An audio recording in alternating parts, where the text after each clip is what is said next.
Hello everyone guys, this is your Rahul Sipligan. All the best. All the best. All the best. Telugu Kabaddi League. Telugu Kabaddi League. All the best. All the best. TKL. All the best. Telugu Kabaddi League. All the best. Telugu Kabaddi League. Telugu Kabaddi League. Telugu Kabaddi League. All the best. All the best. Telugu Kabaddi League. Coming soon. Coming soon. Coming soon. Coming soon. Telugu Kabaddi. Coming soon. TKL. Telugu Kabaddi League. Coming soon. Welcome to our show అండి. ముందుగా మీకు నమస్కారం. Thank you so much. మీరు కూడా మా ఇంటర్వ్యూలో పాల్గొన్నందుకు నిజంగా చాలా సంతోషంగా ఉంది. సో మీతో ఈ ఇంటర్వ్యూకి అంటే స్టార్ట్ చేసే ముందు ఒక క్వశ్చన్ అడగాలి.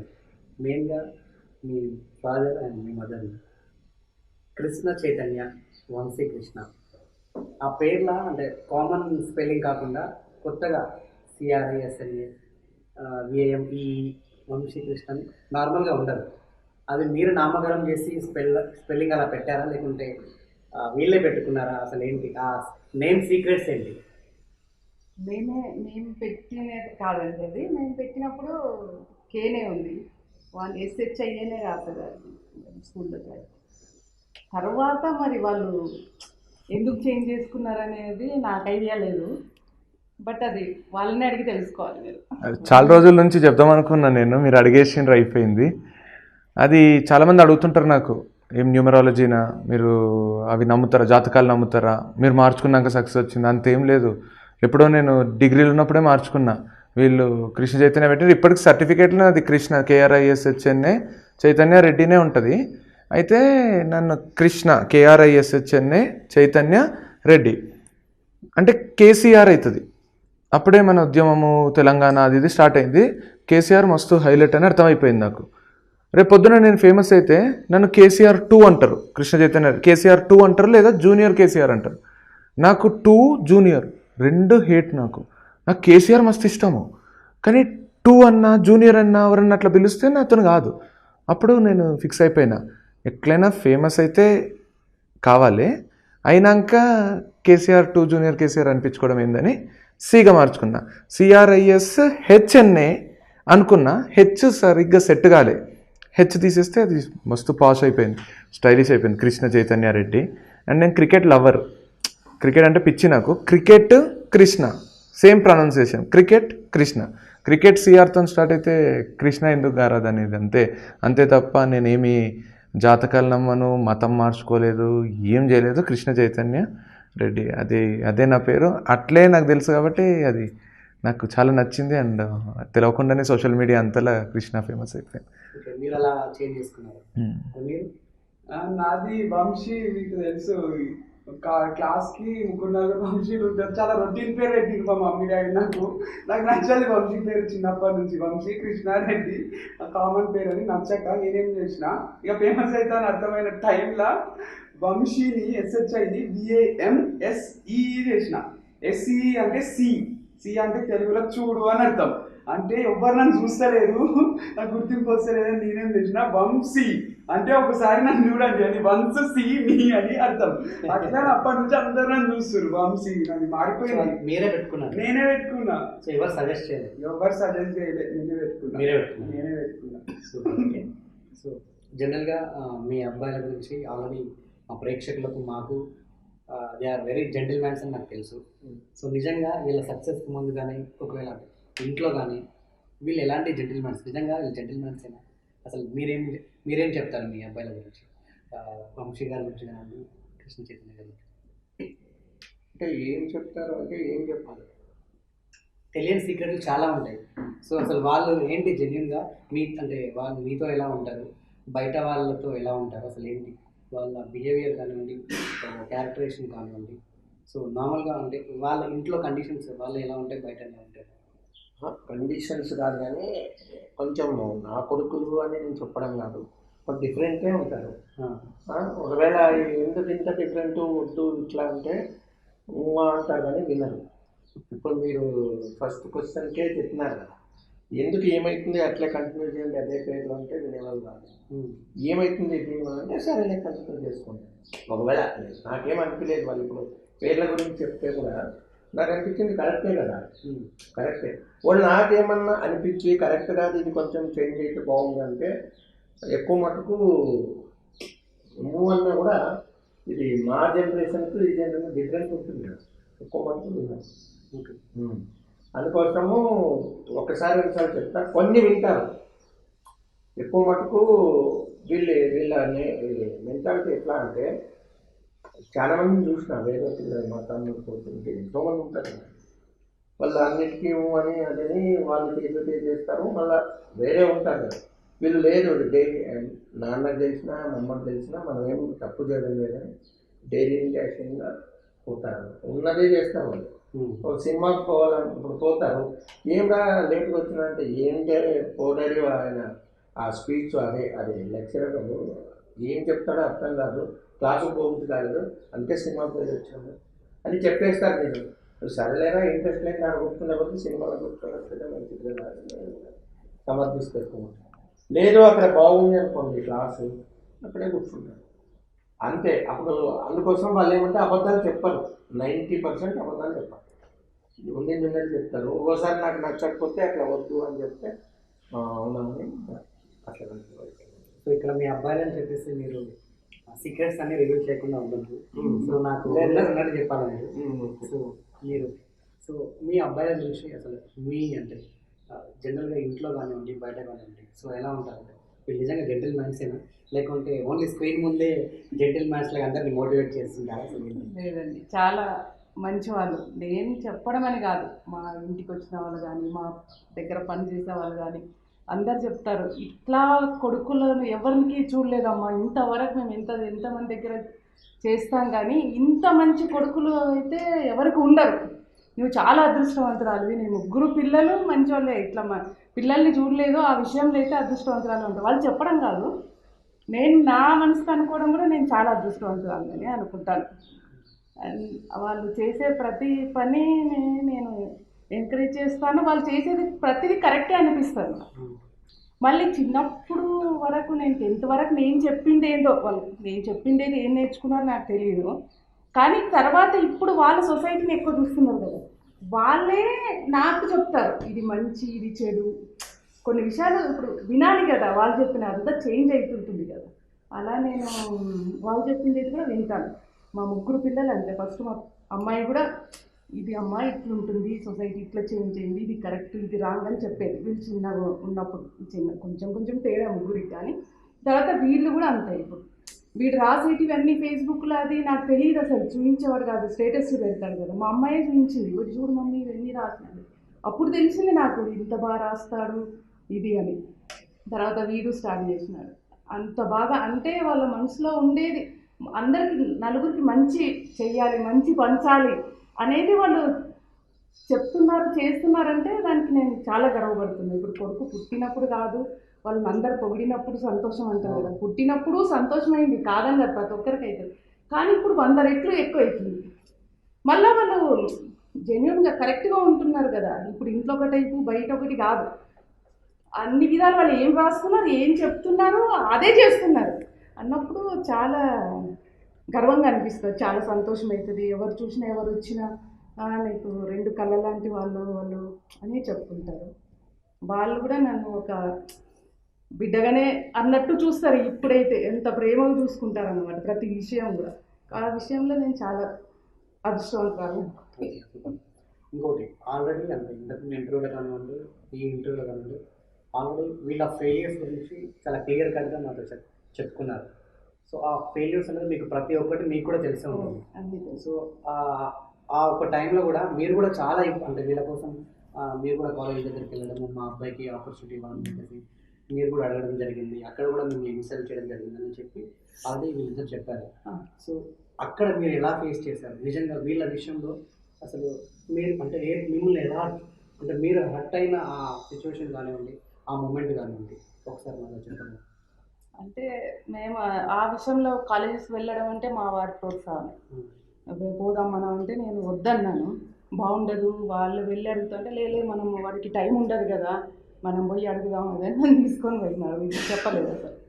అట్లా అడిగినాం, చాలామంది వీటికి చెప్పినట్టు బాగానే రిసీవ్ చేసుకున్నారు. కాలేజీలో మట్టుకు అట్లా అన్నారు, వేరే వాళ్ళంతా ఊరికే చెప్పినారు మా మొక్క స్థుతి కోసము, ఏదో మేము ఇస్తాం ఛాన్స్, అట్లా మీ అబ్బాయిని రమ్మనండి కలవమనండి, ఒక కాలేజీలో మట్టుకు అట్లా అన్నారు. అయితే నాకు ముందు నుంచి వీళ్ళపైన కాన్ఫిడెన్స్ అంటే అందరి తల్లిదండ్రులకు ఉంటుందో లేదో తెలియదు కానీ నాకైతే ఎక్కువే ఉంది.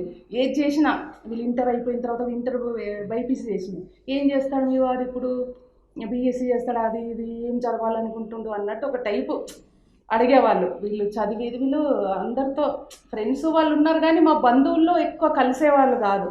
అంతవరకే పోవడం రావడం ఎక్కువ. ఏం చేస్తారనేది తెలియదు, ఏదో వీళ్ళకు లోకజ్ఞానం లేదు అనుకునేవాళ్ళు. అంటే నాకు కాన్ఫిడెన్స్ వీళ్ళ మీద అన్నీ తెలుసు అనేది.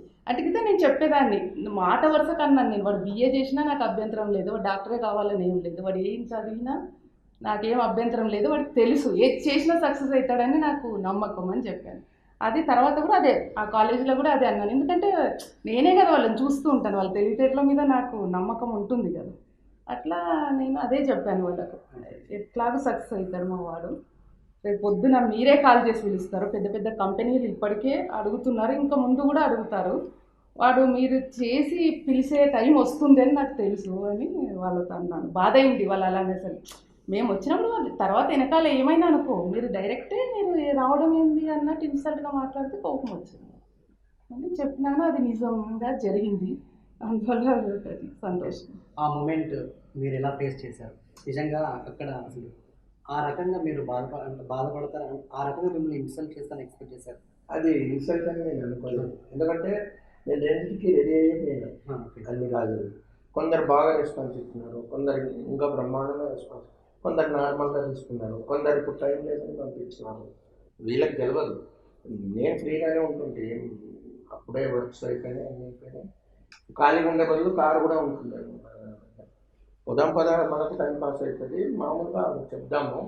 ఇప్పుడు కాలేజీలు కొన్ని కాలేజీలు చెప్తున్నాను, మీరు కూడా మీకు అంటే ఒక్క కాలేజీ మాత్రం ఒక్కరే ఎందుకు డైరెక్ట్ మీరు పిల్లలు రావచ్చు కదా, మీరు మిమ్మల్ని ఎందుకు పంపించినారు అంత మాత్రం తెలియదా మీకు అంటే, లేదు సార్ వాళ్ళకి తెలియదు కదా, లేదు మేమే వచ్చినాము అంటే వాళ్ళ డౌటే, వీళ్ళు ఎట్లా వస్తే పంపించినారేమో అనేది డౌట్ అయితే, లేదు అట్లా మేమే వచ్చినాము ఇట్లా రాకూడదు, మీరు చాలా తప్పు అంటే అట్లేం తప్పేముంది దీంట్లో, తప్పు చేసేదైతే మేమే రాము, వచ్చినాం మీకు ఇష్టం ఉంటే ఇది లేకుంటే లేదు మీరు ఇట్లా తిరగరాదు, సరే మంచి అడ్వైజర్ ఆలోచిస్తాం అని వచ్చేసిన. వాళ్ళ అమ్మకేమో కళ్ళల్లో నీళ్ళు వస్తున్నాయి, యాడ్ ఈజీగా తీసుకోం, మనము తప్పు చేసింటే కదా మనకు అంత బాధ. సరే రేపటి నుంచి వద్దులే, అప్పటికే ఆల్మోస్ట్ కాలేజీలో ఏదో తినేది వద్దులే, ఎందుకు నువ్వు బాధపడతావు. ఎందుకంటే నేను ఎడ్యుకేషను డిగ్రీ చేయలేదు, తనేమో ఎంఏ చేసింది, కొంచెం ఏదైనా మాట్లాడేది ఏదైనా కానీ నువ్వు తోడు ఉంటే వేయాలని ఎక్కడికి పోయినా ఎక్కువ మటుకు పిలుచుకెళ్తాను నేను, తను రానంటే కూడా ఏదో కోర్స్ చేసి, ఎందుకు అందరి మాత్రం నువ్వు చదువుకునే అది యూజ్ కావాలి కదా, కంప్యూటర్ కూడా నేర్చుకుంది అన్ని పెళ్ళి అయినాకనే. అంటే ఈ విషయం చెప్పాలి, పెళ్ళి తర్వాత నేను చిన్న ఏజ్లోనే పెళ్ళి అయింది నాకు, ఇంటర్లోనే. తర్వాత మా వారి ప్రోత్సాహంతోనే నేను బిఏ కంప్లీట్ చేయించిన ఎంఏ కూడా మళ్ళీ కంప్యూటర్తో నేనే మోటార్ సైకిల్ ఎక్స్పెక్ట్ వస్తుంది. ఏమన్నా అనుకుంటుంటే అనుకుంటేనే ఉంది, మనం తప్పు చేస్తే కదా అనుకుంటారు అనుకోవాలనే ఉంది. నువ్వు చదువు అబ్బింది, నువ్వు చదువుకునేవు, దాన్ని ఇంప్రూవ్మెంట్ చేసుకుంటూ నేను చదవాలన్నా చదవలేను, నా వల్ల కదా, ఎన్నో పనులు బరువు బాధ్యతలు అది ఇప్పుడు చదువుకుంటే నా వల్ల కదా, నువ్వన్నా చదువు.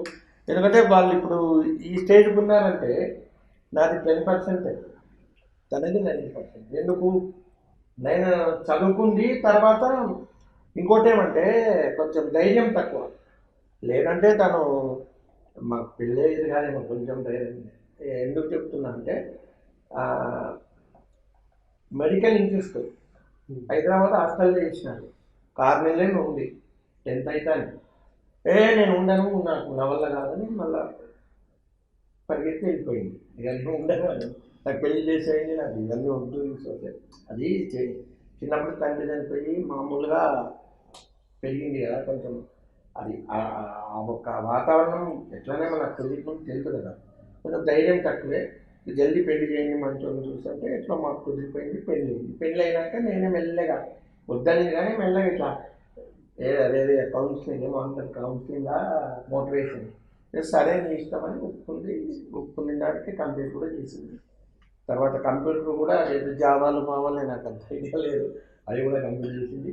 అది జాబ్ అయితే చేయను, కావాలంటే వీళ్ళకి ఏమైనా చెప్తా, ఇంకా ఎవరైనా నలుగురు పిల్లలు చుట్టుపక్కల వాళ్ళకి చెప్తా కానీ జాబ్ నా వల్ల కాదు, నేను చెయ్యను. నాకు ముందు నుంచి జాబ్ చేయాలా నేను అనుకుంటే అవసరం లేదు, నేను కూడా చేస్తుండే.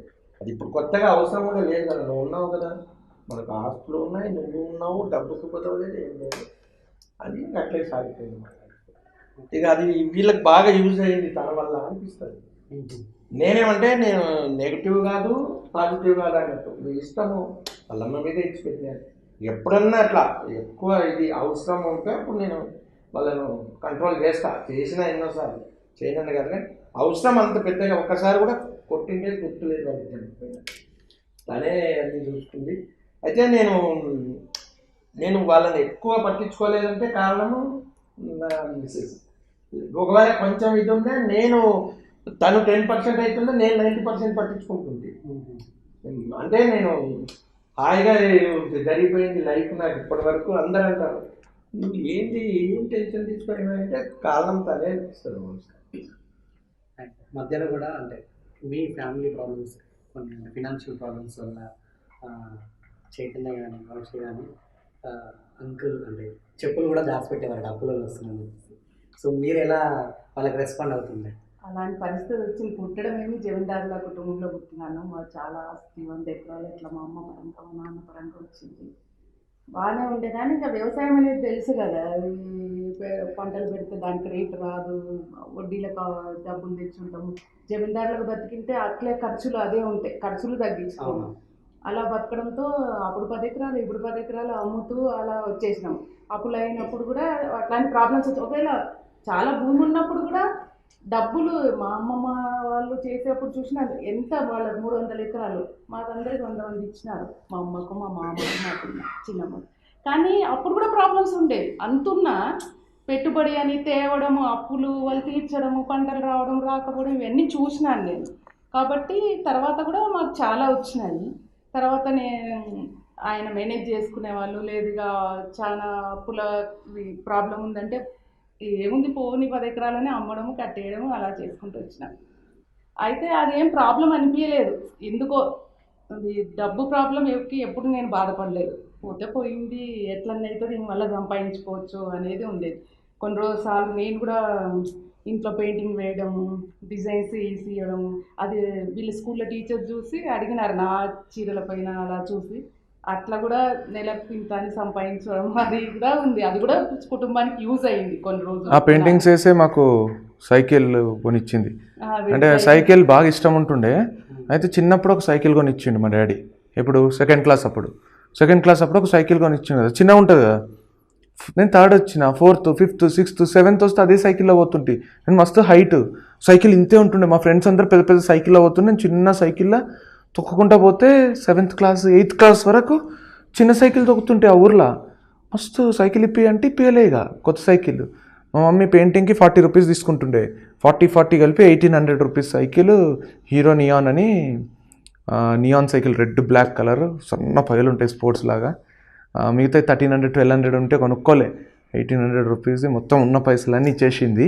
మొత్తం పెయింటింగ్ కూడా ఇట్లా అంతా థర్మాకోల్తో ఇట్లా కుట్టి కెరోసిన్ వాసనలు ఏం పడే మమ్మీకి. కళ్ళలో బుగ్గలు వస్తుండే పెయింటింగ్ వేసి, రాత్రి అంతా వేస్తుండే. ఒక మొత్తం చీరకంతా పెయింటింగ్ వేస్తే 250 రూపాయలు అట్లా వస్తుండే. 2 నెలలు అట్లా పడుతుండే. అట్లా సంవత్సరం అంతా పెయింటింగ్ ప్రింట్ వేసి చీరలో ప్రభావతి మా మమ్మీ పేరు, పద్మ అఫీషియల్ నేమ్ ప్రభా అని, ప్రభాస్ పెయింటింగ్ అని నేనే పోలెక్కి దానికి అంతా ప్లాస్టిక్ కవర్ కట్టి మా ఇంటికి డైరెక్షన్ వేసి అట్లా కరెంటు పోల్కి కట్టిన. ప్రభా అపాస్టఫియస్, ప్రభాస్ అంటే హీరో ప్రభాస్ పెయింటింగ్ అని ఫేమస్ మా జైరాబాద్లో. అది సిటీ కేబుల్లా కింద ఇప్పించినాం ప్రభాస్ పెయింటింగ్. ఆ కేబుల్కే ఎక్కువైనాయి పైసలు పెయింటింగ్ వచ్చింది.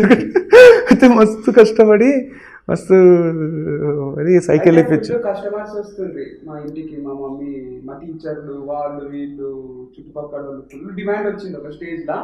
నాకు ఎట్లా అంటే నేను చిన్నప్పటి నుంచి గ్లామర్ మంచిగా ఉన్నాను. నాకు ఎవరైనా వస్తున్నారు కస్టమర్స్ అంటే చిన్న ఉంటే 4th 5th 6th క్లాస్ టైంలో కూడా వాళ్ళకి నేను మంచిగా అనిపించాలి కదా. వాళ్ళు గేట్ శబ్దం అయితే లోపల పోయి పౌడర్ వేసుకొని మొత్తం పౌడర్ వేసుకొని బయటకు వచ్చి అని అవ్వకుండా వచ్చి చూసి మళ్ళీ పోయి లోపల దాచుకుంటుండే.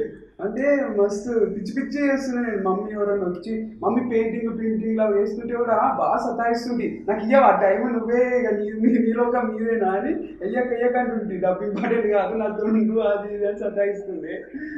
అండ్ ఇక మీరు క్వశ్చన్లు అడగండి వేరే. అప్పుడు కూడా అట్లా ఉంటుండే, ఒక 50 రూపాయలు వచ్చిన అప్పుడు పోయి కొన్నిసార్లు అట్లా పరిస్థితికి వచ్చింది, బియ్యము నూనె కొంచెం అట్లా తీసుకొచ్చేవాడు సైకిల్లో పోయి. ఏంది నువ్వు బ్యాచులరా, ఇంట్లో ఎక్కువగా తెచ్చుకుంటాం కదా కిరాణా అని అడిగేవాడు వాడు. అంటే ఆ రోజే వస్తుండే, ఆ రోజే వచ్చి కస్టమర్లు 50 రూపీస్ 100 రూపీస్ ఇస్తే మాకు వేరే దగ్గర ఖాతా ఉంటుండే కదా, ఆడికి పోతే ఆ 1000 అడుగుతారు అని ఈ 100 రూపీస్ తీసుకొని మా ఇంటి పక్కన ఒక షాప్ ఉంటుంది, ఆ షాప్కి పోయి 2 కిలోల బియ్యం తీసుకుంటే 2 కిలోల బియ్యం సంచులు బియ్యం తీసుకుంటారు ఫ్యామిలీలు. నాకు 2 కిలోల బియ్యము, చక్కెర గింత 1/2 కిలో చక్కెర తీసుకుంటే నువ్వు బ్యాచులరా బాబు, నువ్వు బ్యాచులరా అంటుండే. కాదు మాకు ఫ్యామిలీ ఉంది అని చెప్తుంటే అప్పుడు తెలియకుండా ఎందుకు అడుగుతున్నారు తీసుకొని వస్తుంటే. అవన్నీ కూడా మస్తు టైట్ సిచ్యువేషన్లు వచ్చినాయి. మేము జరాబాద్ ఉంటుంది, ఇంకా జరాబాద్ జరాసంగం అని ఒక గుడి ఉంటుంది 16 కిలోమీటర్ దూరం. దానికి బస్సు టికెట్ ఎంతో ఉంటుంది. దానికి కూడా డాడీ దగ్గర పైసలు ఉండకుండే, నడుచుకుంటూ పోయి గుడికి మళ్ళీ నడుచుకుంటూ వస్తుండే. నిన్న డాడీ లేడు, నేను మా అన్న మా ఫ్రెండ్స్ అందరము జరాసంగం పోయినాము. జరాసంగంలో అందరూ డాడీని గుర్తుపడతారు. నేను నన్ను చిన్నగా ఉన్నప్పుడు గుర్తుపడతాను, పెద్ద అయినా కదా. పోతే ఫుల్ రష్ ఉంది. నిన్న కృష్ణాష్టమి ప్యాక్ గుడంతా రష్ ఉంది. ఇక నేను పోయి ఇగో ఇట్లా మేము క్యూలో దర్శనం చేసుకోము, నేను ఎవరో తెలుసా మీకు అంటే తెలియదు అన్నారు. తెలియదు అంటున్నారు ఏంటని, నిత్యానంద రెడ్డి తెలుసా మీకు అంటే ఏమో పేరున్నాం కానీ గుర్తొస్తలేదంటే, ఆయన నడుచుకుంటా రోజు గుడికి వస్తుండే. ఆయన కొడుకుని నేను ఇప్పుడు కారులో వచ్చిన, కొత్త కారు కొనుక్కున్నా. హైదరాబాద్ నుంచి వచ్చినాము, దర్శనం ఈజీ చేయాలి మీరు నాకు, నేను మీకు చెప్తున్నా అని వాళ్ళ పూజారులకు వాళ్ళకి చెప్తున్నా. లేదు పంపించం అయితే ఆ ఫోటో చూపించిండు డాడీది, సేమ్ ఆ నలుగురు ఆ సినిమా సీన్లు ఉంటాయి కదా, ఫోటో చూపిస్తానే మొత్తం ఆడ ఉన్న పూజారులు లాస్ట్కు ఆ మెట్ల కాడ అది టెంకాయలు అమ్మేటోళ్ళు, లాస్ట్కి అడుక్కునేటోళ్ళు ఉంటారు కదా, వాళ్ళు అందరికీ తెలుసు డాడీ ఎడ, ఎందుకంటే రెగ్యులర్ ఆ గుడికి డాడీ ఫోటో చూపిస్తానే మొత్తం ఏదో సీఎం వాళ్ళు వస్తే ఇట్లా అందరిని దొబ్బి మాకు నలుగురికి, మేమిద్దరం 2 ఫ్రెండ్స్ పోయినాం, నలుగురికి లోపల పోయి గర్భగుడి దర్శనం చూపించి తీసుకొచ్చింది. లేకపోతే 10 గంటలు పడుతుండే. నిన్న ఆడనే మాకు 10 నిమిషాల్లో దర్శనం అయిపోయింది. అప్పుడు అనిపించింది ఓహో చేసి. మా ఊరికి అయితే మా ల్యాండ్ 8 కిలోమీటర్ల ల్యాండ్, ఆ ల్యాండ్ నుంచి 8 కిలోమీటర్లు. అయితే నేనేం చేస్తుంటానంటే పర్సనాలిటీ లావు ఉంటుంది, వాకింగ్ చేస్తే తగ్గుతారనేది ఒకటి. అందుకోసం నేనేం చేస్తుంటే ఏదైనా పని ఉంటే కూలోళ్ళకి చెప్పేసి నడుచుకుంటూ పోతుంటుంది 8 కిలోమీటర్లు. ఆ వారానికి 3 సార్లు పోతుంది. వచ్చేటప్పుడు బస్సులో వస్తుంది. 8 కిలోమీటర్లు అయితే నడుస్తుంది, 16 కిలోమీటర్లు నడుస్తుంది. అయితే వాళ్ళకు నడిచి వచ్చే వాళ్ళు ఎవరు గుడికి అనేది నోటెడ్ అయిపోయినారు. ఇట్లా పొలిటికల్ గానో ఇంకోటి కాదు. ఈసారి నడిచి వస్తాడు, ల్యాండ్ మార్చినూరు ల్యాండ్ ఉంది. అది ఎందుకు అంటే నేను నడిచి ఇంకోటి ఎక్కువ ఎందుకు పొందుతావు అనేది డౌట్ వస్తుంది. నేను ఆ దేవుని ఎక్కువ నమ్ముతుంది. నాకు ఏదే రాని ఏమే రాని అదే. ఇప్పుడు కూడా వీళ్ళు ఇంత ఫేమస్ అయినారంటే వీళ్ళ కృషి తక్కువ, దేవుని ఆశీర్వాదం ఎక్కువ నమ్ముతారు. అట్లా ఎందుకో నాకు ముందు నుంచి అది నిజాలే అయితే వచ్చినాయి ఈ రోజు వరకు. వీళ్ళు చెప్పిగా 100 ఎకరాలు పోయి 100 ఎకరాలు ఉన్నప్పుడు ఎట్లా మేము బతికినామో ఈరోజు కూడా అట్లే ఉంటున్నాం. ఇటువంటి ఇల్లే ఉంటుండే, రెంట్ ఉంటుండే, అది వీళ్ళు సంపాదించుకున్నారు. ఇప్పుడు ఓన్ కొన్నారు కదా ఎట్లా అనిపిస్తుంది అని అడుగుతారు. అంటే ఇల్లు సొంతమైన సంతోషం ఉంది, ఇట్లా మారడము, వేరే ఇళ్ళకి పోవడం ఆ ఇబ్బంది ఉంటుంది.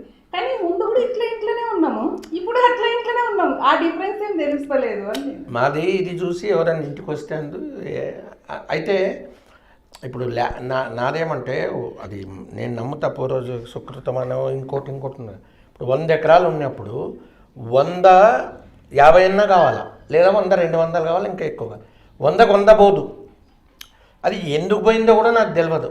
100 అది నాకు తెలియకుండానే పోయింది. 1 ఎకరా అమ్మాలంటేనే ఎంతో కష్టం. ఈరోజు రేపు అమ్మనియరు, అది నాది కూడా కాదు, వాళ్ళకి ఎంత నమ్మకం అంటే ఏమన్నా నీ ఇష్టం ఏమన్నా చేసుకొని చేతుల్లో పెట్టినామంటే అంత కోఆపరేషన్ వాళ్ళది. మళ్ళీ తర్వాత అది ఎట్లా అంటే ఇప్పుడు అది 100 ఎకరాలు కదా, అది ఇప్పుడు 10 కోట్ల పైన అవుతుంది ఇప్పుడు దాని వాల్యూ. నేను మొత్తం లెక్కేస్తే ఒక 30 లక్షలు వచ్చింటాయి నాకు. అప్పుడు ఇంత 5,000 ఎకరా అమ్మినా 50,000 ఎకరా అమ్మినా అంత క్యాలిక్యులేషన్. అది ఎట్లా అంటే వీళ్ళు చెప్తారు కదా కిరాణా 7 నెలలు 8 నెలలు అయినాక ఇక తప్పది ఇచ్చే తీరాలి కదా. వాళ్ళు ఎవ్వరు కూడా నాకు ర్యాష్గా అడగరు, మాకు కూడా కొంచెం వాడు ఇచ్చేది ఉంటుంది కదా అంటే సరే నీకు ఇస్తాలే అని ఇంకోసారి తెచ్చిచ్చి వానికి ఏదో టైం పెట్టి ఆ టైంలో ఒక 5 ఎకరాలు అమ్మేసి ఎవరెవరికి వెళ్ళినా అందరికి ఇస్తుంటే నేను ఏ పని చేసినా ఎందుకో లాస్ వస్తుండే. అగ్రికల్చర్ లాస్ మామూలు, కాంట్రాక్ట్ కూడా చేస్తుంటే అది సగంలో ఇడిచిపెడుతుంటున్నావు ఎందుకు చేస్తుంటున్నావు నాకు ఇప్పటికి కూడా అర్థం కాదు. అది నేనేమంటున్నా దాన్ని భగవంతుని మీదకి వేస్తా అంటే తప్పించుకుంటే కాదు ఎందుకో పోగొడుతున్నాడు అని. నేను ఇప్పుడు నేను మీకు ఎందుకు ఈ పాయింట్ తీసిన అంటే ఆ ల్యాండ్ వేరే వాళ్ళకి ఆ ల్యాండ్ పైన డబ్బు తీసుకుంటే కొంచెం ఈ ల్యాండ్ అన్న ఉంచుదే కూడా నేను వచ్చి నీకు ముక్కుతా దానికోసమని ఇది ఒక్కటి ఉంచేసేయి ఇది ఒకటి గుర్తుగా ఉంటుంది అని పోయి వస్తుంది. కానీ అది కూడా పోయిన తర్వాత మళ్ళా కొన్ని వర్క్స్ చేసిన అది పోయిన తర్వాత నాకు లక్కీగా మా ఫ్రెండ్ ఉంటాడు ఎండి ఒక షుగర్ ఫ్యాక్టరీ పిలిచి వర్క్స్ ఇచ్చా. ఆ వర్క్లో ఒక 4-5 లక్షలు మిగిలినాయి. వాళ్ళే పెట్టుబడి కూడా పెట్టించే పాపం.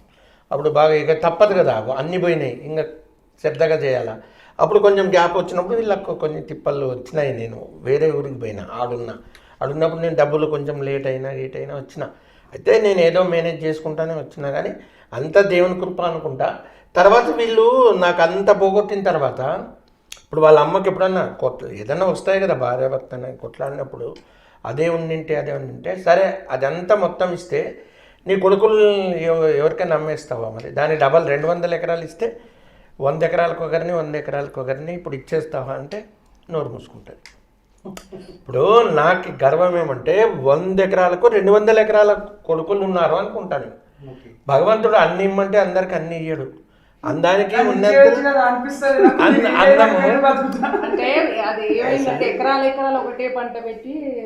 అదే అట్లా కాదు అదేమంటారు కదా నక్కని చూసి పులిని చూసి వాత పెట్టుకున్నట్టు అది నాకు ఆశ ఎక్కువ. ఒకటేసారి కోట్లు లక్షలు అనే దాంట్లో ఈ వర్క్స్ కూడా అంతే.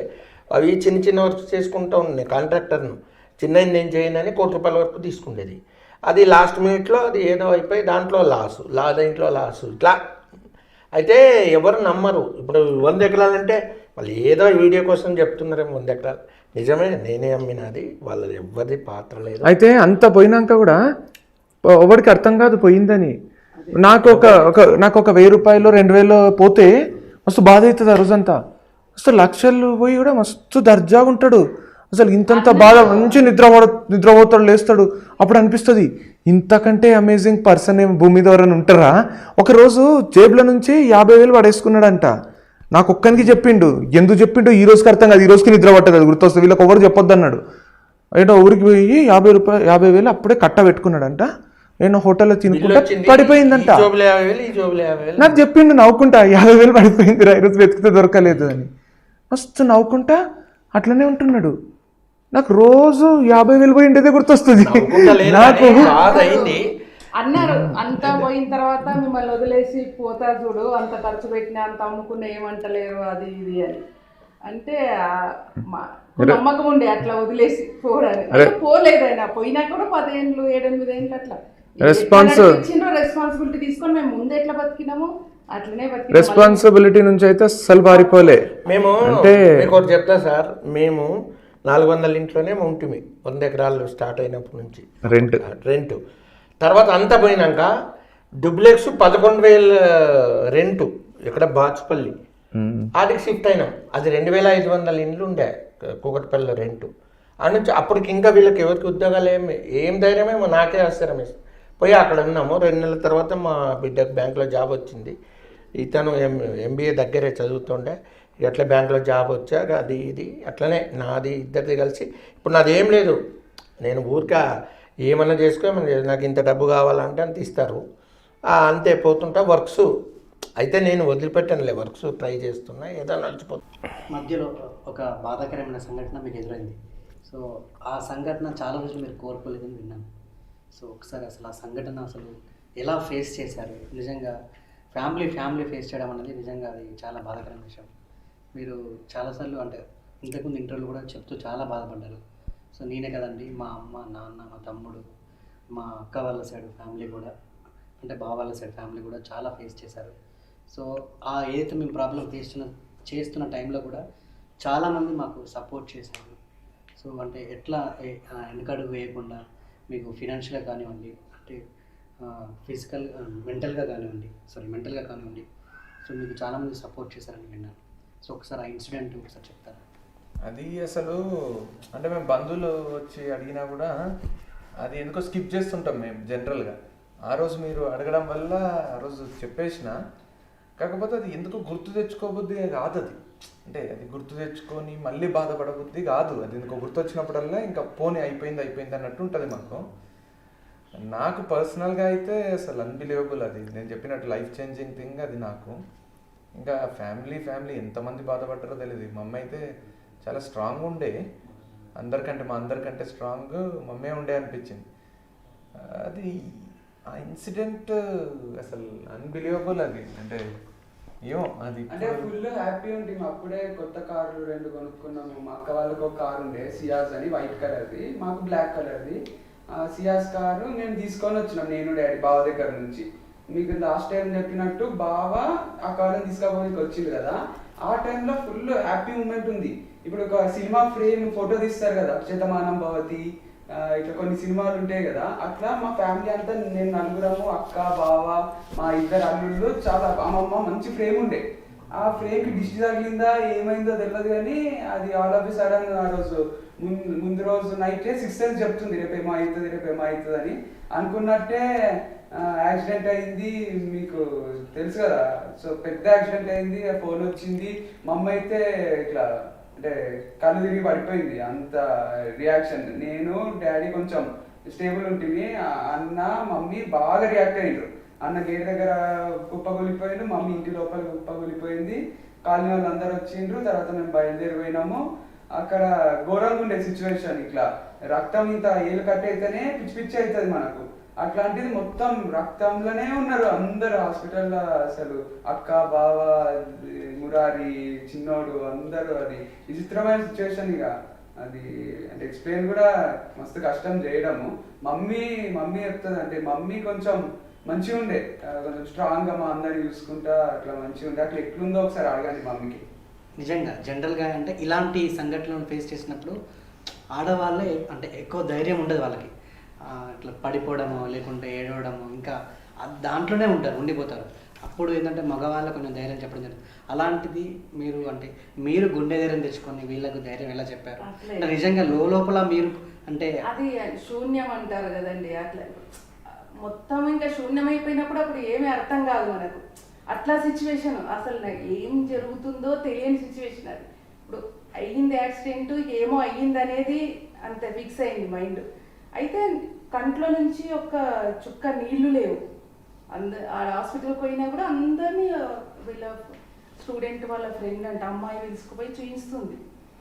అలా చూస్తున్నా, ప్రతి ఒక్కరిని చూసుకుంటూ పోతున్నా అంతే. పిల్లల్ని లోపల ఏం జరుగుతుందో నాకు అర్థం కావట్లేదు, కానీ బయటికి ఏడవలేదు, ఏమీ లేదు. ఒకట్లాంటి ట్రాన్స్లో ఉన్నట్టే ఉన్నాను.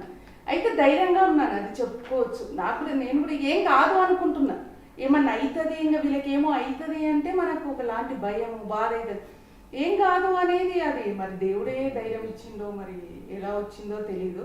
అట్లనే నేను ఐసీయూలకు కూడా ఎన్నిసార్లు నాకు టైం దొరికితే గేటుకి దగ్గరనే కూర్చునేదాన్ని, పోయేదాన్ని, చూసేదాన్ని, వచ్చేదాన్ని. మా ఫ్రెండ్ కూడా ఒక అమ్మాయి వచ్చింది, అసలు నువ్వు ఇంత ధైర్యవంతురాలు అనుకోలేదు, నువ్వు అసలు మా మధును ఎట్లా చూస్తున్నావు మా అమ్మాయిని, అసలు నా సిచ్యువేషన్లో ఆ పాపను నువ్వు ఎలా చూసి వస్తున్నావు నాకు అర్థం కావట్లేదు అని.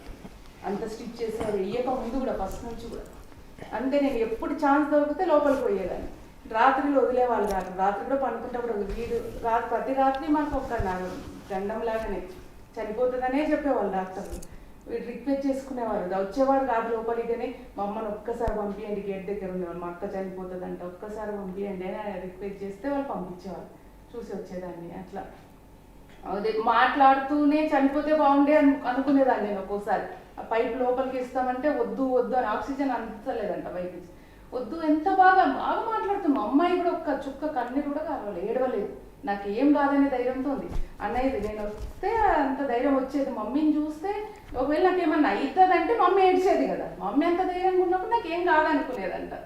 అలాగే అసలు ముట్టుకొని ఇచ్చేవాళ్ళు కాదు, మీరు ఇన్ఫెక్షన్ అవుతుంది అదే నేను ఇట్లా పట్టుకొని కూడా ఇచ్చేవాళ్ళు కాదు నర్సులు వాళ్ళు, డాక్టర్లు వద్దని.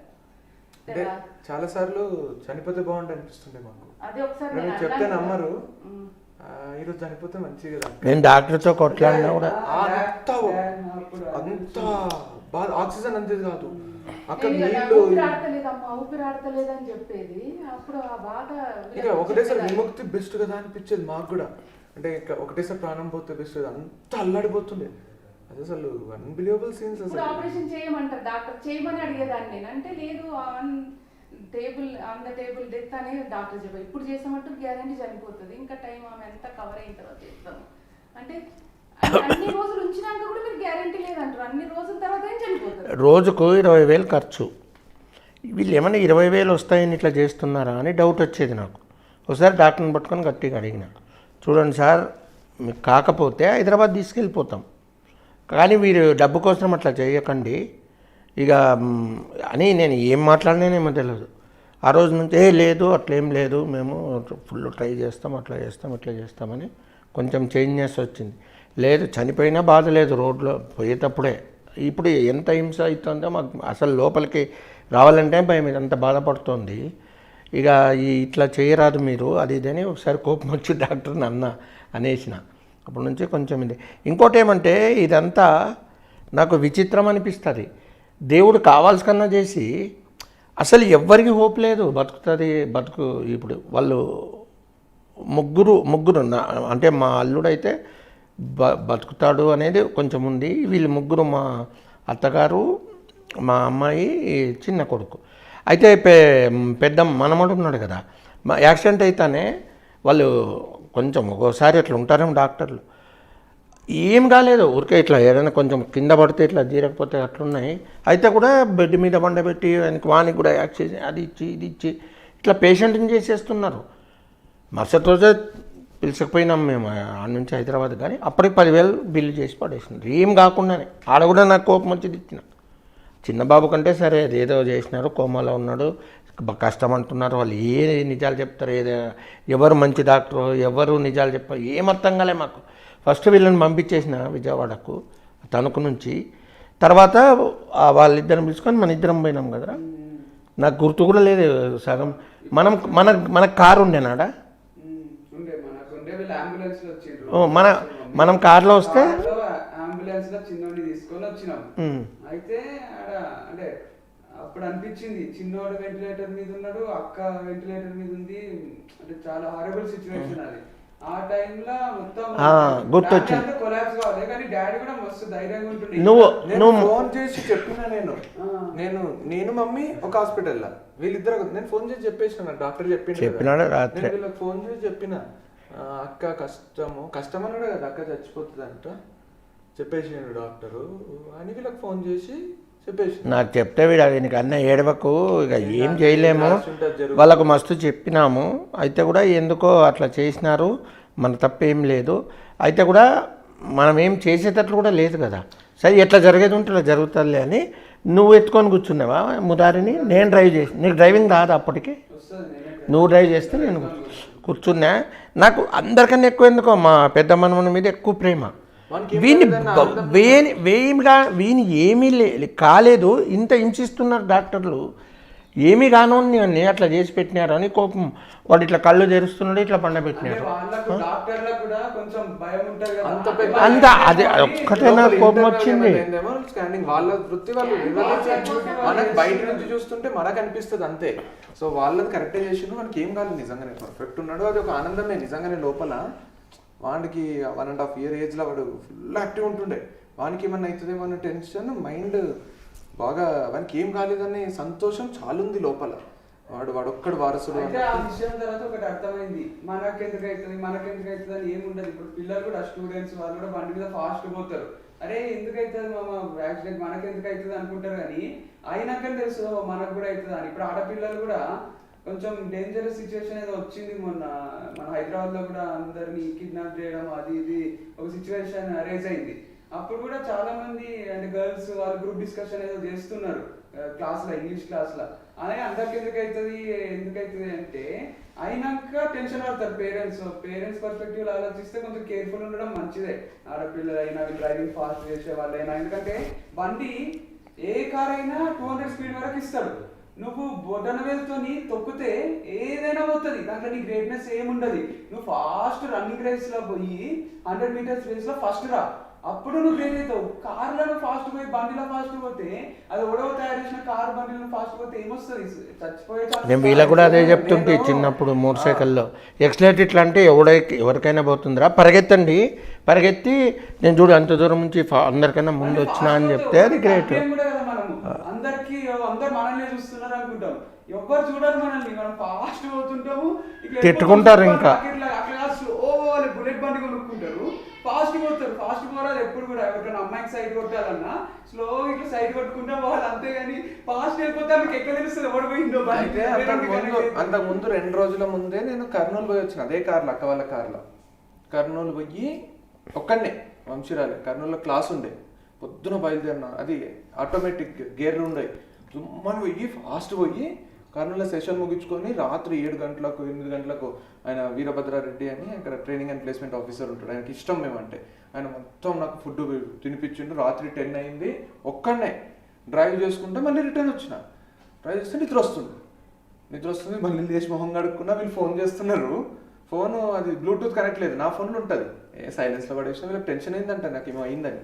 మళ్ళీ ఫోన్ చేసినా నిద్ర వస్తుంది, ఇట్లా తొక్కుతున్నా నిద్ర వస్తుంది. సారీ ఇది ఎప్పుడు ఇంటికి పోతా అనిపించింది. నైట్ 1 అయింది, 1:30 అయింది, నిద్ర వస్తుంది. ఒక దగ్గర అయితే ఆల్మోస్ట్ ఇంకొక దగ్గరికి పోయినా నిద్ర వచ్చింది. ఇట్లా లేచి మొత్తం వీళ్ళకి ఏం చెప్పలే, ఇవన్నీ భయపడతారని చాలా కష్టపడి ఇంటికి వచ్చిన. అమ్మయ్య బతికిపోయినా అనుకున్నా. విత్ ఇన్ 2 డేస్లో ఈ ఇన్సిడెంట్ జరిగింది. అప్పుడు అనిపించింది, అరే ఆ రోజు నాకే ఇంటి రోజు ఇలా కాకుండే కదా, ఆ రోజు నాకు అయ్యేది ఉండే. నేను అంత ర్యాష్ డ్రైవింగ్ చేసిన, అంత చేసినా నాకు తప్పింది కాబట్టి వీళ్ళకి అయ్యింది. నేను అదే మా అక్క వాళ్ళు, నీలక్క, లక్ష్మక్క, గీతక్క వీళ్ళు ఉంటారు, బబ్లు వాళ్ళు వచ్చినప్పుడు వాళ్ళు ఫస్ట్ టైం ఏడ్చినా నేను ఆ రోజు.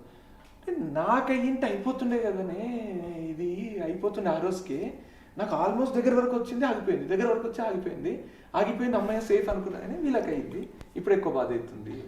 అలాంటి అంటే బాధాకరమైన సిచ్యువేషన్లో ఆల్రెడీ అక్క చావు బతుకుల్లో ఉంది, అండ్ ఇటు చిన్న బాబు చనిపోయారు, సో డెత్ కూడా జరిగింది.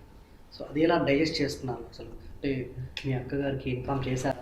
అంటే మేము ఇంటికి వచ్చినాక జరిగింది అది. మేము డిశ్చార్జ్ అయిపోయి అందరం ఇంటికి వచ్చినాక 10 రోజుల తర్వాత 10-15 రోజులు అప్పటికి బాబు కూడా అడ్మిట్ చేశారు. బాబుని కూడా ఇంటికి తీసుకొచ్చేసినాం, డిశ్చార్జ్ చేసేసిండు. బాబుకి ఏం కాదని, మంచిగా అయిపోయిండు, కొన్ని రోజుల్లో మంచిగా అవుతాడు. మంచి ఫీడింగ్ తీసుకుంటున్నాడు, పాలు తాగుతున్నాడు, మంచిగా ఉన్నాడు. వాడు ఎంత అప్పటికి 3 months అయ్యిండు. యాక్చువల్ 1.5 month అప్పుడు యాక్సిడెంట్ జరిగింది. వాడు 3 months ఓల్డ్, 90-95 days ఓల్డ్ ఉన్నాడు వాడు. సో మంచిగా ఉన్నాడు, అంత మంచిగానే ఉండే. సడన్గా అట్లా అవుతుందంట, ఎంతో 100 మందికో 1000 మందికో ఒకరికి అవుతుందంట. మనకి తలలో దెబ్బలు తగినాయి కదా, నీళ్ళు అన్నీ జమ అయిపోయి వాటర్ అంతా అయిపోయి మనకి బ్రెయిన్ పనిచేయడం ఆగిపోయింది. దాన్ని ఫస్ట్ బ్రెయిన్ డెడ్ అయితే అది చచ్చిపోయింది. ఈ అక్కకి అవన్నీ ఏం తెలియదు, అక్కకి వాడు మంచిగా ఉన్నాడనే తెలుసు. ఇట్స్ నాట్ లైక్ మనకి అందరినీ దెబ్బలు తగిలినాయి అంత ఏం తెలియదు. ఎగ్రీ పక్కన పడ్డాడు, వాడు పెద్దోడు, మా మురారిలానే వాడు కూడా మస్తు హైలైట్ ఉన్నాడు అనేది తెలుసు. కానీ ఇట్లా దెబ్బలు తగిలినాయి, మనకి మనకి సిచ్యువేషన్ క్రిటికల్ ఉంది అదంతా ఏం తెలియదు. సో మాకు కూడా మంచిగా అయిపోతున్నాం మేము. ఆ టైంలో వాడు సడన్గా కొలాప్స్ అయ్యిండు, తీసుకపోతే హీస్ డెడ్ అని చెప్పేసిండు. ఆ విషయాన్ని ఎట్లా చెప్పాలి, ఇప్పుడు అక్కకి చెప్పాలి అనేది మాకు బాగా కాంప్లికేటెడ్ అయింది. నేను వంశీ అయితే 13th జరిగింది, December 13th ఇది ఇన్సిడెంట్. December 15th మేము జీపుల్లారెడ్డి కర్నూలులో క్లాసెస్ ఒప్పుకున్నాం. సో 14th బయలుదేరి వెళ్ళిపోయినాం మేము. సో అక్కకు మా నీలక్క అని మా మమ్మీ వాళ్ళకి చెల్లెలు, పిన్ని కూతురు, మా ఏజ్ గ్రూప్ మాదే కాబట్టి మేము అక్క అని పిలుస్తాం చిన్న. సో నీలక్కతో చెప్పిస్తామని నీలక్క దగ్గర పోయినాం. నీలక్కకు చెప్పినాం ఇట్లా అయ్యిందే, ఇట్లా చచ్చిపోయిండు అని మొత్తం ఫార్మాలిటీస్ అన్ని పూర్తి చేసేసినాం. అప్పటికే అక్కకి లాస్ట్కి కూడా చూపించేంత ధైర్యం లేదు. సో హాస్పిటల్ నుంచి అట్లే తీసుకుపోయి we have completed everything. And నీలక్క దగ్గర పోయి ఇట్లా చచ్చిపోయిండు, ఇట్లా అయింది, ఇప్పుడు అక్కకి చెప్పాలి, మాకు ధైర్యం వస్తలేదు, ఇట్లా చెప్పాలి అంటే నీలక్క వచ్చి షీ స్టార్టెడ్ ఎక్స్ప్లెయినింగ్. తలకు చాలా దెబ్బలు తగిలిండే అంటే ఏమైంది చెప్పు నువ్వు, ఫస్ట్ వాడు ఉన్నాడా లేడా, నువ్వెందుకు వచ్చి చెప్తున్నావు, అమ్మ ఎందుకు చెప్తలే, తమ్ముళ్ళు ఎందుకు చెప్తలేరు, నువ్వెందుకు వచ్చి నాకు ఇప్పుడు వాడు లేడనైతే చెప్పకు, నేను చచ్చిపోతా. వాడు ఉన్నాడా, వాడు ఏమైంది, వానికి చచ్చిపోయిందా అని అక్క అడుగుతుంది. మంచం మీద నుంచి కదలలేని సిచ్యువేషన్. అట్లా కాదు మధు, విను, ఇది జరిగిండేది, వానికి హాయిగా పోయిండు, వాడు బతికినా కూడా వానికి తలలో చాలా దెబ్బలు తగిలినాయి కాబట్టి వానికి పాపం కష్టమే అవుతుండే life, to lead a proper life కష్టమవుతుండే, అందుకే దేవుడు తీసుకుపోయిండు అది ఇది అని చెప్పేస్తాను. ఇక అక్క కొలాబ్స్ అయిపోయింది. మేము నెక్స్ట్ డే వెళ్ళిపోయినాం కర్నూలుకి. ఇక వీళ్ళే ఫేస్ చేసిండ్రు. మేము అక్కడ పోయి మేము జోకర్లలాగా ఇక అనరాదేమో కానీ మేము నవ్వుకుంటా ఎగురుకుంటా క్లాసులు చెప్పాలి. మేము ఆడ క్లాసులు చెప్తున్నాం. మేము ఇదంతా పక్కన పడేసి మేము ఇక ఏదో పిచ్చోళ్ళలాగా ఆడ పోయి వాళ్ళని నవ్వుపియకపోతే మాకు ప్రాజెక్ట్ పోతుంది, మాకు పైసలు కూడా కావాలి, మా ప్రొఫెషన్ అది. సో వాళ్ళకి 6 గంటలు నవ్వుపించుకుంటా మళ్ళీ మేము రూమ్కి వచ్చి మేము ఇక ఒకరితో ఒకరు మాట్లాడకుండా అదే ఆలోచించుకుంటా మళ్ళీ నెక్స్ట్ డే పోయి మళ్ళీ ఎగ్జైటెడ్గా క్లాసులు చెప్పి మళ్ళీ అదేదో ప్రొఫెషన్ లాగా వీళ్ళు ఇక్కడ ఫేస్ చేసిండ్రు చాలానే. మేము దగ్గర 10 రోజుల ట్రిప్ మాది అది. వీళ్ళు ఉన్నారు, వీళ్ళు ఎట్లా చేసిండ్రో నాకైతే తెలియదు. ఓకే, సో మొత్తానికి ఎలా కోరుకున్నారు మరి? ఎలా కోరుకున్నాం అంటే ఇంక అందరి సపోర్టు, మా అమ్మాయి ధైర్యము, ఇదంతా ఎంతో కష్టమే అనిపించింది. నేను తెలియకుండానే వీక్ అయిపోయినాను లోపలనే, తెలియదు. మా పిన్ని దగ్గర ఒకటే ఏడ్చేదాన్ని. మా అమ్మ చెల్లెలు వచ్చి ఉంది, ఆమె చాలా హెల్ప్ చేసింది మా హాస్పిటల్లో, ఇంటి దగ్గర అందరు వంటకు వీళ్ళని చూసుకోవడానికి నర్సులు అంతా మనుషుల ఇంటి నిండా అందరిని చూసుకోవడానికి తను ఉంటే మేలు కదా. నేను మా పెద్ద మనమనే చూసుకోవాలి వాడిని. అసలు మా అమ్మ మా పాప చూసుకునేవాళ్ళు, వాళ్ళిద్దరు బెడ్ మీద ఉన్నారు. ఇంకా వాడిని అంతా నేను చూసుకోవడం అదొక్క పనే సరిపోయింది నాకు. ఇంకా మా చిన్నమ్మ వచ్చి అంత ఉన్నదిగా అందరు నర్సులను పెట్టుకున్నాం, వాళ్ళు చేయడం. వీళ్ళు ఎప్పుడు కోలుకుంటారని రోజు అదే ఆలోచన నాకు, దినమంతా అదే ఉంటుండే. ఇంకా ఎన్ని సంవత్సరాలు పడుతుందో కూడా తెలియదు. డాక్టర్లు 6 నెలలు సంవత్సరంలో బాగా అవుతారన్నారు, కానీ అన్ని గాయాలు మానిపోయినా మళ్ళీ ఫిజియోథెరపీ వాళ్ళకు అసలు అన్నీ అదుక్కున్న ఎముకలు అన్నీ అవి నడిచేకి వచ్చేది కాదు ఇలా పడేది మా అమ్మకి కానీ మా పాపకు. అది ఇంకా అంత థెరపీ వల్ల దానివల్ల రోజు కోలుకొని మంచిగా అయిండ్రు. ఇప్పుడు మేము మర్చిపోతాం, అసలు అది గుర్తు రాదు. మా పాపకు కూడా పనులు చెప్తా ఉంటాను, నేను అది తీసుకురా ఇది అంటే. నేనైతే అక్క వాళ్ళ ఇంటికి పోతే అక్క నీళ్ళు తీసుకురా, అన్నం పెట్టు, ఇట్లనే మాట్లాడతాను నేను అక్కతోని. అసలు ఇక ఏదో యాక్సిడెంట్ అయింది అక్కకు అని సింపతి ఏమి ఉండదు నాకు. ముందు ఎట్లున్నామో అట్లనే అంటుంటారు నాకు, ఏమ్రా అక్కకు పని చెప్తావు అంటే ఏమైందని ఇప్పుడు అక్కకు ఏం కాలేదా అన్నట్టు ఉంటుంది నాకు. ముందు అట్లనే ఉండి ఇప్పుడు అట్లనే ఉంటుంది. అండ్ ఇప్పుడు అక్క క్యారింగ్ September 19th ఇచ్చిండ్రు date, mummy birthday September 23rd. September 19th అంటే అంతే, ఇంకొక 1 month కూడా లేదు. సో వీఆర్ ఎక్స్పెక్టింగ్ మళ్ళీ అంతా సెట్ అయినట్టు అనిపిస్తుంది మాకు. ఆ చిన్న లోటు కూడా కంప్లీట్ అయినట్టు ఉంటుంది అని అది ఆ డేట్ కోసం ఈగర్లీ వెయిటింగ్ అనమాట మేము. ఇక మాకు కంప్లీట్లీ మీరు అన్నట్టు ఇక కంప్లీట్ రికవర్ ఎట్లయింది అంటారు కదా, అట్లా అయిపోయినా ఏమో.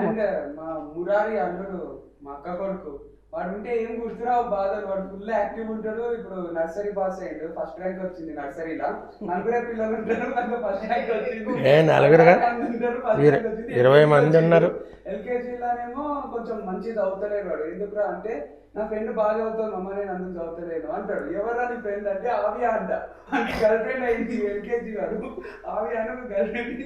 మా ఫ్రెండ్స్ అందరూ మస్తు నవ్వుకుంటా మస్తు రైమ్స్ నేర్పిస్తారు నాకు. एक कवा प्यासा था जग में थोड़ा पानी था, कवा डाला कंकर पानी आया ऊपर, कवा पिया पानी खत्म हो गए कहानी అని ఒక రైమ్ ఉంటది. అది వాళ్ళు నాకు నేర్పిస్తే నేను పోయి ఇంజనీరింగ్ స్టూడెంట్స్ కి క్లాస్ లో నేను నేర్పిస్తా. మస్తు మజా వస్తుంది. మావానికి నాకన్నా ఎక్కువ ఫ్యాన్స్ ఉన్నారు మురారికి, మా అల్లునికి. వానికి మా ఫ్రెండ్స్ తో కలిపిస్తే అయిపోయిగా వాడు వీళ్ళు వాళ్ళని ర్యాగింగ్ వాడిని ర్యాగింగ్ చేయరు, వాడు వీళ్ళని చేస్తాడు. ఇట్లున్నాడు ఏంద్రా. నాకు ఫోన్ చేస్తారు ఇప్పుడు వాళ్ళ అమ్మమ్మ ఈడే దగ్గర ఇల్లు పోతుంది, ఈ నుంచి ఏమన్నా ఉంటే కూరలు అవి తీసిపోయి ఇస్తుంది. ఆ నుంచి ఏమన్నా తీసుకొని వస్తుంది కదా, ఏమన్నా వచ్చేటప్పుడు డబ్బులు ఇచ్చి తీసుకుపో, డబ్బులు మళ్ళీ సీరియస్గా ఇవ్వాల్సిందే. 10-20 రూపాయలు ఇస్తే ఓ అట్లా ఫోన్ చేస్తారు మధ్య హలో పోలీస్ అని నాకు ఫోన్ చేస్తారు. పోలీస్ నంబర్ నాకు చేసి దొంగ వచ్చింది మా ఇంట్లో, తొందరగా దొంగ వచ్చిందని మస్తు హైలైట్ ఉంటాడు. ఈ రోజు పొద్దున చేసిండు, ఏం ఇంటర్వ్యూ ఉందంట కాదు నాకు చెప్పలేదు. ఫోన్ చేసినాడు మీరు రాకముందు, ఎందుకు చెప్పలేదు నాకు అంటున్నాడు వాడు ఫోన్ చేసి, మీరు వచ్చే ముందు ఇంటర్వ్యూ ఉందంట నాకు చెప్పలేదు. అది తెలుసా, మేము యాక్సిడెంట్ అయినా 1 రోజుల్లో మేము జోకులు వేసుకుంటున్నాం, నవ్వుకుంటున్నాం, అంతున్నా కూడా మాకు ఓదార్చడానికి వచ్చే బంధువులు ఇట్లా షాక్ అవుతుండ్రు. వీళ్ళు ఏంది, అప్పుడు ఆస్తి పోయినప్పుడు ఫస్ట్ షాక్, ఇది సెకండ్ షాక్ వాళ్ళకు. వాళ్ళు ఏడ్చుకుంటూ ఉదార్చుదామని వస్తే మేము జోకులు కామెడీ చేస్తుంటాం వాళ్ళతో. ఇప్పుడు దేవుడు అంటాం కదా, అది అంతా మన మంచి కోసమే అండి. ఒక్కోసారి నాకు అనిపిస్తుంది ఈ యాక్సిడెంట్ కూడా మన మంచి కోసం. ఎందుకు అంటే మా పాప ఈడే ఉంది, లేకపోతే ఆడో నర్సీపట్నంలోనే ఆడో. ఇప్పుడు మాకు ఎంత అంటే వాళ్ళ అమ్మకి ఎట్లా టైం వీళ్ళిద్దరు కాలేజీకి వెళ్ళిపోతారు, ఎంతసేపు అయినా సుత్తి కొట్టుకుంటాం, ఎక్కువ మాట్లాడితే కొట్లాడతాం ఏదో ఒకటి. అందుకోసం నేను ఆడికి పోతా, వాడు వచ్చింటాడు స్కూల్ నుంచి అని పోతుంది. హాయిగా సాయంత్రం వీళ్ళు ఫోన్ చేస్తారు, బయలుదేరుతున్నాం మమ్మీ మాకు ఫుడ్ ఎట్లా అంటే, ఒక్కోసారి ఆడే తిని వస్తారు, లేదంటే ఇటుకు వచ్చి చేస్తా అంటే ఇటు చేస్తుంది. ఇట్లా ఇంకొక టైపు వాళ్ళ అమ్మ ఆడే కష్టపడింది 2 ఏళ్ళు, ఇంటి నిండా ఆయాలు, డాక్టర్లు, ఫిజియోథెరపిస్టు, ఎక్సర్సైజ్ చేయించే ప్రొద్దున ఒకరు సాయంత్రం ఒకరు, పని మనిషి వచ్చి ఒక అర్ధగంట గంట ఉండి అవి ఏదో చేసుకొని పోతారు కదా, విసుక్కుంటుంటారు వీళ్ళిద్దరు. నాకు కూడా ఎట్లా అవుతుండే, ఎందుకంటే ఆ రూమ్లో కసు కొడుతుంటే బయటికి పోవాలా, ఈ రూమ్లో కసు వాళ్ళు ఉండేంత వరకు. అట్లాంటిది 5-6 మంది ఇంట్లోనే వాళ్ళని అందరూ భరించారు. డబుల్ బెడ్రూమ్ ఇల్లు ఒక హాస్పిటల్ అనమాట. అయితే కూడా మాకు అట్లా బయట వ్యక్తులు ఉంటే మాకు మేమే ఉండాలి, బయట నాకు తిరుగుతుంటే ఎప్పుడన్నా అట్లా అంటే ఎట్లా రా ఉంటారు పోతారు, మళ్ళీ లేకపోతే మమ్మీ చేయాల్సి వస్తుంది. అవన్నీ చేయొచ్చు కదా మమ్మీ నువ్వే, అవి ఎంత పని, వాళ్ళు ఎందుకు వస్తారు, ఆ టైప్ ఉన్న వాళ్ళకు కావాల్సి కన్నా పెట్టినాడు ఆ భగవంతుడు వీళ్ళకు. డాడీ భగవంతుడు అంటున్నారు కాబట్టి చెప్తున్నా, చాలా విషయాలు కూడా మనము కొన్ని రియల్ లైఫ్ లో కేర్లెస్ చేస్తాము. ఇప్పుడు ఓవర్ టవర్ వాళ్ళకు ఉంటుంది, ఓవర్ సోప్ వాళ్ళకు ఉంటుంది ఇంట్లో చాలా. అట్లనే నేను కూడా ఓవర్ టవర్ అట్లా హాస్పిటల్లో ఒకటే రూమ్లు ఉండాలి, కామన్ గా ఒకటే టవర్ వాడుకోవాలి, ఒకటే సోప్ వాడుకోవాలి, అప్పుడు అన్ని నడుస్తాయి. సాయిబాబా గుడిలో తలచి అన్నం పెడితే మస్తు మంది అసహించుకుంటారు, తినరు. మాకు హాస్పిటల్ ఫుడ్ తిని ఒకరోజు సాయిబాబా గుడిలో అవకాశం వచ్చింది హాస్పిటల్ దగ్గరే తినడానికి. ఆ రోజు పొయ్యి తింటే అప్పుడు అర్థమైంది ఆ విలువ, అన్నం విలువ, కామినేని. అందుకు ఎప్పుడు కూడా కేర్లెస్ చేయరాదు, ఏ విషయాన్ని చిన్నగా చూడరాదు. కామినేని హాస్పిటల్ దగ్గర గుడి, సాయిబాబా గుడి. ప్రొద్దున గుడికి పోరు వీళ్ళు, ఎక్కువ మటుకు ఎప్పుడో పోతారు, పని నమ్మకాల దేవుడు అంటే. టైం పని లేనప్పుడన్నా పోవాలి కదా అంటాం. అయితే మాకు దేవుడు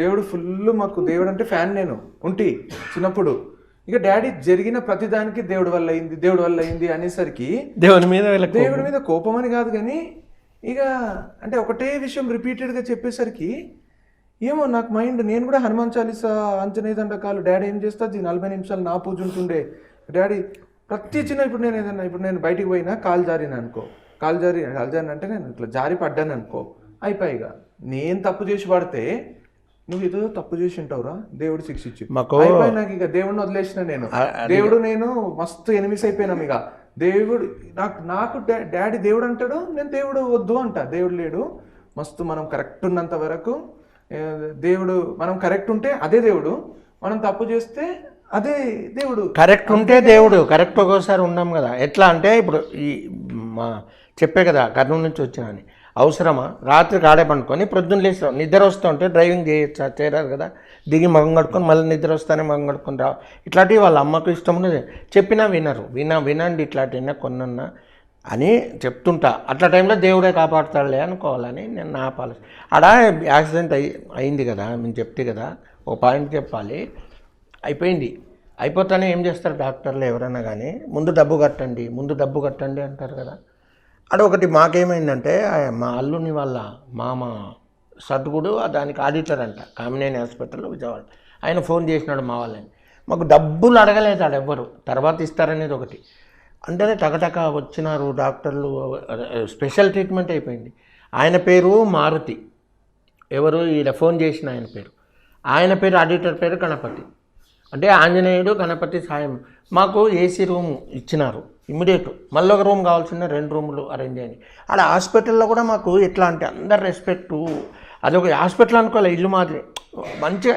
ఎట్లా గడిచిపోయినాయి 1.5 నెల మాకు తెలియకుండానే. ఈ బాధను తట్టుకోవాలంటే వేరేటి కూడా ఇచ్చినాడేమో, దేవుడే ఇచ్చినాడేమో అనిపిస్తుంది నాకు. తర్వాత ఇప్పుడు చూడండి, ఇప్పుడు 2 ఏళ్ళు కష్టపడినాం, ఆ స్ట్రెంత్ అన్నీ మర్చిపోయినాం. ఇప్పుడు మళ్ళీ 2 ఏళ్ళు అయింది. ఇప్పుడు మా పాప మా దగ్గరే ఉంది, యాజ్ ఇట్ ఈజ్ ఉన్నాం అందరూ. మాకు మనమడు బాగున్నాడు, అంతా ఇది నేను అనుకుంటా. దేవుడు కొన్ని తీసిపోతాడు, కొన్ని ఇస్తాడు. ఇప్పుడు తనకు 2 ఏళ్ళు కష్టపడింది, ఇప్పుడు 20 ఏళ్ళ వరకు కూడా మా బిడ్డను ట్రాన్స్ఫర్ చేయరు. తను మేనేజర్గా ఈడే ట్రాన్స్ఫర్ కావాలా ఈ యాక్సిడెంట్ వల్ల. అట్లా అయిపోయింది మాకు. ఈడే దగ్గరలోనే ఉంటుంది, ఇల్లు కొంటారు, ఈడే ఉంటారు, ముగ్గురిని చూసుకుంటూ ఉంటుంది. ఆ కష్టానికి ప్రతిఫలం అని అనిపిస్తుంది నాకు. అది నమ్మనే నమ్మకోని అంతే మాకు. ఫ్యామిలీ అంతా మస్తు ఉంటుంది. ఇప్పుడు కూడా ఆటోమేటిక్గా మామూలు అయిపోయినాము.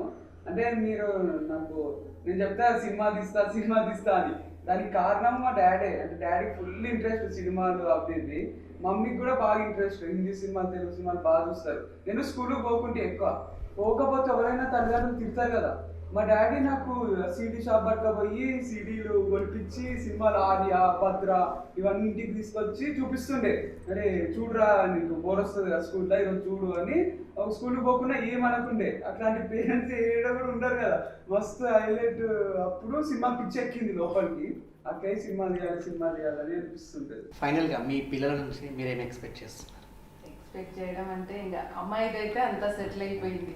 ఇంకా వీళ్ళిద్దరికి మంచి అమ్మాయిలు దొరికి పెళ్ళిళ్ళు అయ్యి వాళ్ళు సెటిల్ అయ్యి అందరూ సంతోషంగా ఉంటే చూడాలనేదే మెయిన్. ఇంకా ఎదగడము వీళ్ళు ఇంకా అంటే వాళ్ళ పైన నమ్మకం ఉంది. ఇప్పటివరకు ఎదిగిండేది గొప్పే, ఇంకా ముందు కూడా గొప్ప గొప్ప సాధిస్తారని నమ్మకం అయితే ఉంది. అంటే ఇంకా వాళ్ళ మంచిగా వాళ్ళ ఫ్యామిలీ సెట్ కావాలి, మంచి పిల్లలు దొరికి పెళ్ళిళ్ళు అయ్యి హాయిగా ఉండాలనేది ఆశ. అంతవరకు ఏం లేదు. చూస్తున్నారా కోడలు? చూస్తున్నాము. అయిపోతుంది 6 monthsలో అని గ్యారంటీ. నిజంగా మీరు అదృష్టవంతులు. ఇంత మంచి పిల్లలని కనడం, సో వీళ్ళు ఒక పొజిషన్కి రావడం, నలుగురు ఇప్పుడు మీ పిల్లల గురించి చెప్పుకోవడం నిజంగా వినడానికి నాకు కూడా చాలా ఆనందంగా ఉంది.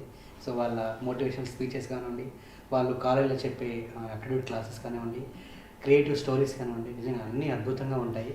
ఒక మనిషి చచ్చిపోతుంటే వాళ్ళ స్టోరీస్ వింటే ఆడు బతుకుతాడు. సో అలా ఉంటాయి. నిజంగా మీరు అదృష్టవంతులు. థ్యాంక్ యూ సో మచ్ అండి. Thank you so much. Okay, thank you. Thanks. Thank you.